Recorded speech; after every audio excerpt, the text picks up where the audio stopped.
Yes, this is the market we're talking about, the new Negro family. Their name is Wells or Wilson, Smith or Brown or Alexander or Breen. They live in Chicago, in Atlanta or New York, in Detroit, St. Louis, Los Angeles, any one of 1,000 cities and towns. All over the country, families such as this are enjoying new prosperity. They have new interests, new standards of living, a buying power they've never enjoyed before. They're good prospects for practically all types of goods and services. All too often, though, they're overlooked prospects. Why? Because of some good, valid reason? No. They're overlooked because of mistaken ideas, because of out-of-date ideas about how the Negro lives and how he buys. The truth of the matter is that the Negro lives pretty much the same as other folks. He buys pretty much the same way, too. But just the same, a lot of old doubts and opinions keep cropping up over and over again. I don't like to do business with Negroes. They're drifters. You can't keep track of them. Yes, although a lot of people think that way, the truth is that 1 out of every 3 Negro families living in cities today owns its own home. That figure comes directly from the United States Bureau of Census. Maybe so, but Negroes are poor credit risks. Not more of a credit risk than any other group. Actually, the Negro home buyer meets his payments faithfully, often more faithfully than other race groups in the same economic level. That's the information we got from people who ought to know, the National Association of Real Estate Boards. Well, maybe, but I've always heard that Negroes buy shoddy, poor-quality merchandise. No, it's just the other way around. According to leading researchers, in proportion to population and income, Negroes buy more quality products than any other comparable United States group. You see, there are a lot of confused notions about the Negro customer. But when you dig right down and find out about them, they just don't hold water. Negroes own homes. They meet their payments faithfully. They buy good brands of merchandise. So why let a lot of old-fashioned ideas hurt profits? Take a look at the real facts. Here in Washington, D.C., the nation's capital, some amazing facts and figures about this new market have been uncovered. For a first-hand report, we would like to take you directly to the United States Department of Commerce to hear this story from the Secretary of Commerce himself. Here is the Honorable Sinclair Weeks, the Secretary of Commerce of the United States.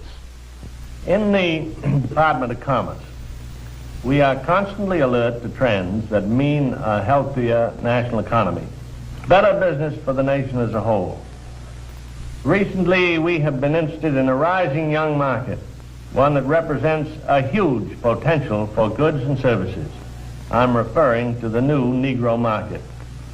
The tremendous buying power of this group is backed, of course, by an increased earning power. The average Negro family's income is at a record high. In fact, since 1939, it has increased more than the average income of all other Americans. Just take a look at a few figures. An official Department of Commerce report shows that at least 1/3 of the Negroes living in cities earn from $2,000 to $5,000 a year. Today, the average Negro wage earner brings home a paycheck 4 times larger than the one he collected in 1939. As a whole, the Negro market has a total income of about $15 billion every year. And after taxes, Negro families still have many billions of dollars to spend.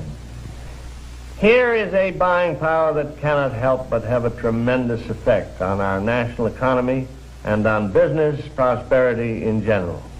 When these dollars are spent for a wide range of goods, services, and employment, business everywhere is bound to feel the impact. This new buying power has resulted in a class Negro market, a profitable, above-average income group of consumers. For example, the nation's largest newspaper and magazine research organization, Daniel Starch and Staff, reports these significant figures.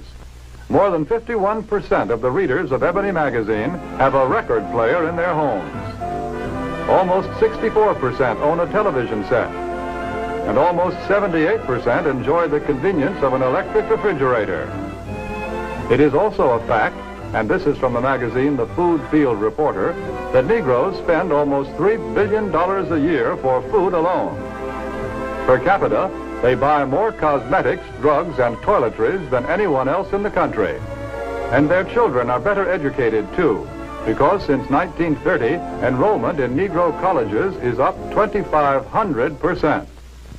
But really, to recognize the importance of this class Negro market, we must realize that something has been happening economically in our country. People are on the move. The population is shifting. The makeup of metropolitan populations today is different than it was just a few short years ago. To give you a better idea of what we mean, we set up several cameras, candid cameras, in a number of shopping locations. Take a look at these shoppers.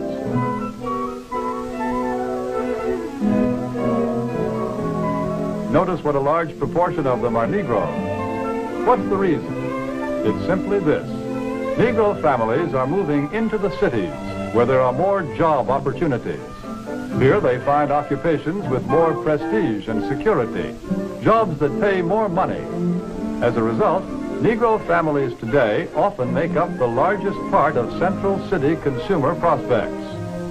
A shoe store in Chicago's Loop, for example, reports that more than 50% of its customers are Negroes.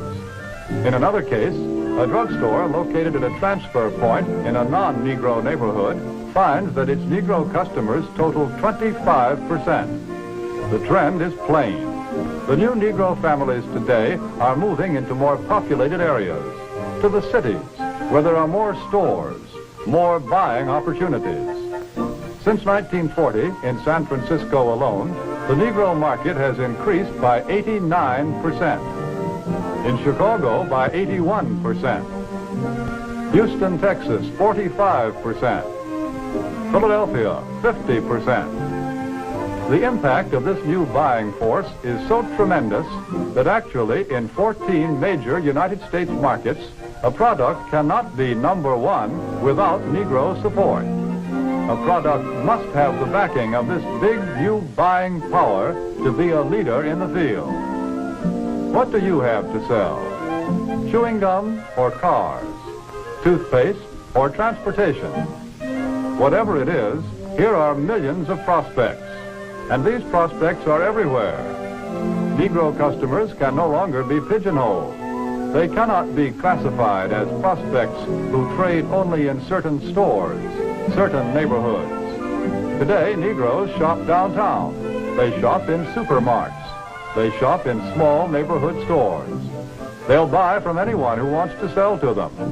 But we all know that before you can sell to customers, you've got to get to know them. You must understand something about them. What do the Negro customers buy? Why do they buy? How do you sell to them? Let's find out. Let's hear the opinion of men who have spent a lifetime studying the buying habits of customers the world over. Here is what sales psychologists have to say about selling to the Negro. The secret of selling to the Negro is expressed in one word. That word is recognition. Now, there's nothing unusual about that. People want to be recognized.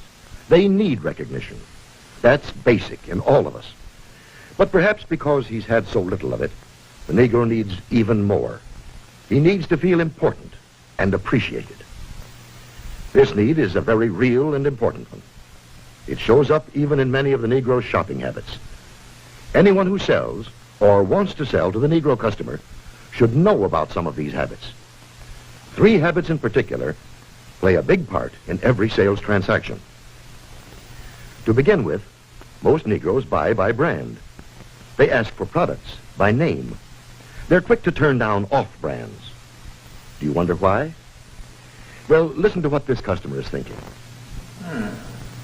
That last hat I bought, it just didn't hold up at all.